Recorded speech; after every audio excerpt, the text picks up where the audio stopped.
நமக்கு என்ன பிரச்சனை என்றாலும் முருகனை தேடி ஓடி ஓடி வழிபடுகிறோம். இன்றைக்கு முருகனுக்கு ஒரு பிரச்சனை, நாம வேடிக்கை பார்க்க போகிறோமா? அப்படி என்ன பிரச்சனை? முருகப்பெருமானின் அறுபடை வீடுகளில் முதல் படை வீடானது திருப்பரங்குன்றம். இத்தலம் இந்துக்களின் புனித தலங்களில் ஒன்றாகும். அகநானூற்றில் முருகன் குன்றம் என்று அழைக்கப்படுகிறது. நக்கீரன், அருணகிரிநாதர், பாம்பன் சுவாமிகள், திருஞான சம்பந்தர், திருநாவுக்கரசர், சுந்தரர், மாணிக்கவாசகர் ஆகியோரால் பாடப்பட்ட தலம். இப்படி சிறப்புமிக்க இந்த தளத்தில் இதனை இஸ்லாமிய அடிப்படைவாதிகள் சிக்கந்தர் மலையாக மாற்ற முயற்சி செய்து கொண்டிருக்கின்றனர்.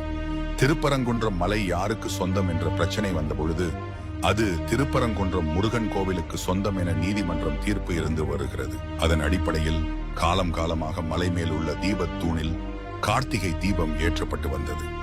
தீபம் ஏற்றுவதை தடுத்து இஸ்லாமியர்களுக்கு ஆதரவாக அரசு செயல்பட்ட காரணத்தால் 1996 ஆண்டில் உயர் நீதிமன்றம் தீபத்தூணில் தான் தீபம் ஏற்ற வேண்டும் என உத்தரவிட்டது.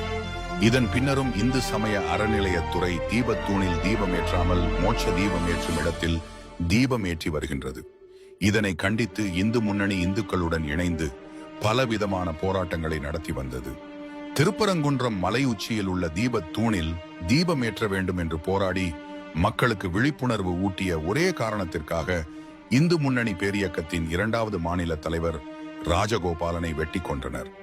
இந்த நிலையில் எந்த உரிமையும் இல்லாத இஸ்லாமிய அமைப்புகள் திருப்பரங்குன்றம் மலை சிக்கந்தர் மலை என்றும் அந்த மலையில் உள்ள தர்காவில் ஆடு வெட்டி கந்தூரி செய்வோம் என திட்டமிட்டு மத கலவரம் ஏற்படுத்த வேண்டும் என்ற நோக்கத்தோடு செயல்பட்டு வருகின்றார்கள்.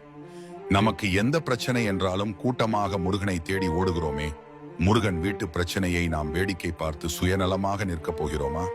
திருப்பரங்குன்றம் கந்தன் மலை, சிக்கந்தர் மலை அல்ல. முருகனின் முதல் படை வீட்டை காக்க இந்துக்களே அணி திரள்வோம்.